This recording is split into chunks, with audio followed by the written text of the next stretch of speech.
Welcome student, বেদাঙ্ক.com এ তোমাদেরকে স্বাগত। আমি প্রিন্সিপিয়া ম্যাম, তোমাদের ম্যাথমেটিক্স টিচার। চলে এসেছি নতুন একটি অঙ্ক নিয়ে। চলো দেখে নেওয়া যাক অঙ্কটি। সমাকলন করো integration dx by 5 plus 4 cos x। ইন্টিগ্রেশনটিকে প্রথমে আমরা একটু সাজিয়ে নিই। কি লিখি?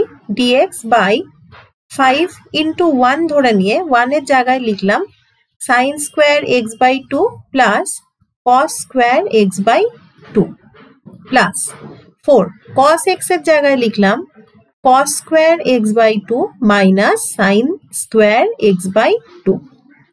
এবার সিম্পলিফাই করলে দেখো পাই dx by 5 sine square x by 2 minus 4 sine square x by 2 মানে sine square x by 2 plus 9 cos square x by 2। এবার নিউমিনেটর ডিনোমিনেটর উভয়কেই আমরা cos স্কোয়ার x বাই 2 দিয়ে ডিভিশন করলে পাই sec square x by 2 dx by tan square x by 2 plus 9।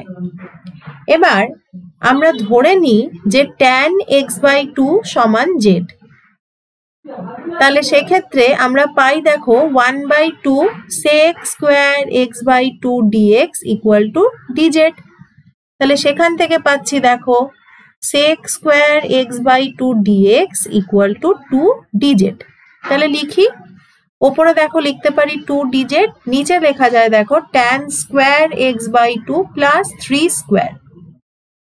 তাহলে আমরা এখান থেকে 2 বাইরে রাখলে দেখো ইন্টিগ্রেশন ফর্মুলা পাই dz বাই tan স্কোয়ারের জায়গায় লিখলাম z স্কোয়ার প্লাস 3 স্কোয়ার, তার মানে x square plus a square ইন্টিগ্রেশনের formula.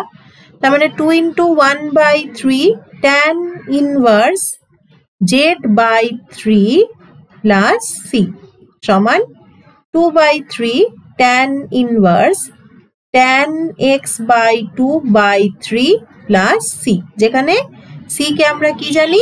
Integration constant. Integration constant হয়ে গেল। থ্যাংক ইউ ফর ওয়াচিং বেদাঙ্ক.com। আরো নতুন নতুন অঙ্কের সমাধান পেতে অবশ্যই বেদাঙ্ক.com ব্রাউজ করো।